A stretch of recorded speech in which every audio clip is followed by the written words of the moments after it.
Yo, what's going on, yo? I'm JB Hoops, and today I got my Ismaël Kamagate breakdown video. Make sure to subscribe, leave a like, turn noties on, and let's get right into his stats. 21-year-old big man out of France has some pretty impressive measurements, coming in at 6'11", 220 with an unofficial 7'4" wingspan. This season for Paris basketball, he averaged 11.3 points, 6.3 rebounds, and 1.6 blocks per game, shooting a very impressive 64.3% from the field and a solid 65.4% from the stripe. Now let's get into breaking down his game. First, I want to talk about his defense and his versatility on that end. He has real upside as a shot blocker. He doesn't have a massive block average of just 1.6, but he's a quick jumper, he gets off the ground quick, and has excellent length with his 7'4" wingspan, as well as possessing excellent timing and shot blocking instincts. He's really good at tracking the ball with his right hand, gets a lot of blocks on that end. He doesn't foul too much, and he's great at just using his length to make every finish around the basket difficult for the offense.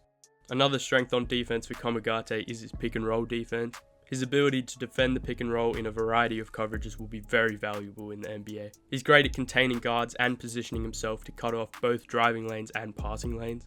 He does have a few lapses here and there, and he is still relatively raw when it comes to understanding the positioning and reading the offense, but I do think he projects as a very good pick and roll defender within the next few years.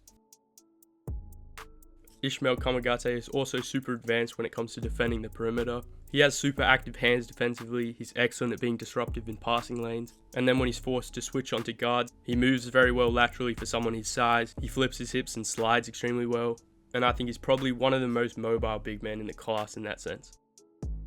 Now, whilst defensively Kamagate is an amazing prospect, he still does have his concerns. Despite being a bit of an older prospect at 21, he still is relatively raw, and he just isn't great at processing the game. So he isn't the best help defender. I think a lot of his defensive talent comes from his physical tools and instincts, more so than his IQ and ability to read the game. So inevitably there are times where he is caught out of position or just doesn't see a screen coming. But I think in the NBA he will continue to develop. There's also a few issues with just overall discipline and IQ on the defensive end. He's a bit jumpy in the paint and on pump fakes on the perimeter, and there'll also be times where his effort is kind of lacking. But for the most part he's a great defender, and I'm very confident that'll translate into the NBA. Another area of strength for Ismaël Kamagate is his finishing ability. He shot a very efficient 64.3% from the field, and the majority of that percentage came from inside. Pretty much all of his makes were in the paint, and I think at least early on in his career that's where the majority of his points will come from. You can put him in the dunker spot, he's an excellent lob threat, he's a great vertical athlete, and then has the coordination and length to catch almost anything thrown up to him at the basket. He's also an incredible pick and roll finisher. He usually sets pretty good screens and takes quick and long strides to get to the cup quickly, where he does finish super efficiently. He tries to dunk everything he gets and he's amazing at it. I think that would definitely translate to the league, and he'll be able to get minutes early on in the NBA as a finishing big.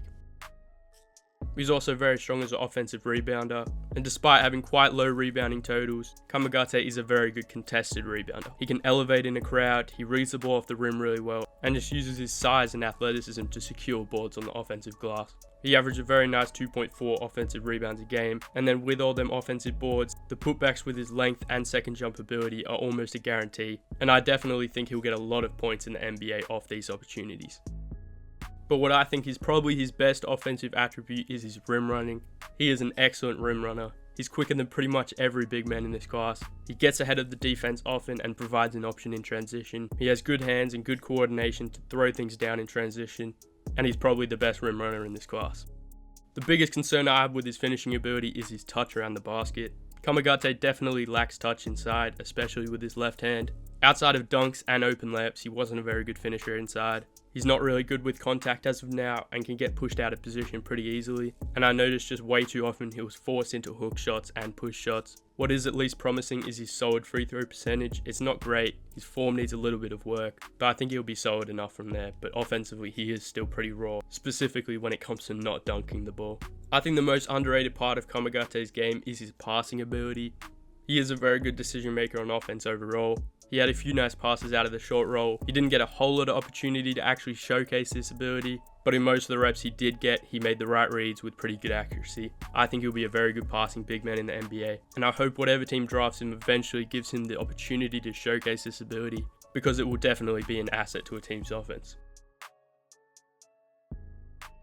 And then on to the final part of this little breakdown, I'm talking about his shooting ability. Now, he isn't much of a shooter as of now. I don't think he attempted any threes and didn't really attempt many mid-range shots either. So I'm more so talking about his potential to eventually space the floor. His form does need a bit of tweaking, specifically from the line, and he did only make 6 jumpers for the season. But the flashes of a mid-range shot are there, and the mechanics are solid enough that I can see him eventually being a threat to at least hit the mid-range and then occasionally hit a 3. So I definitely think that gives him an edge over other centers in this class, and that's why I think he'll be a first round pick in this draft. That is a wrap for this video, the Ismaël Kamagate scouting report. Let me know what you think down below. Got a few more coming out before the draft. Let me know what other prospects you'd like me to break down. Like the video, subscribe for more, turn nerdies on. Almost at 1,000. Thanks for the support. JB Hoops. Ow.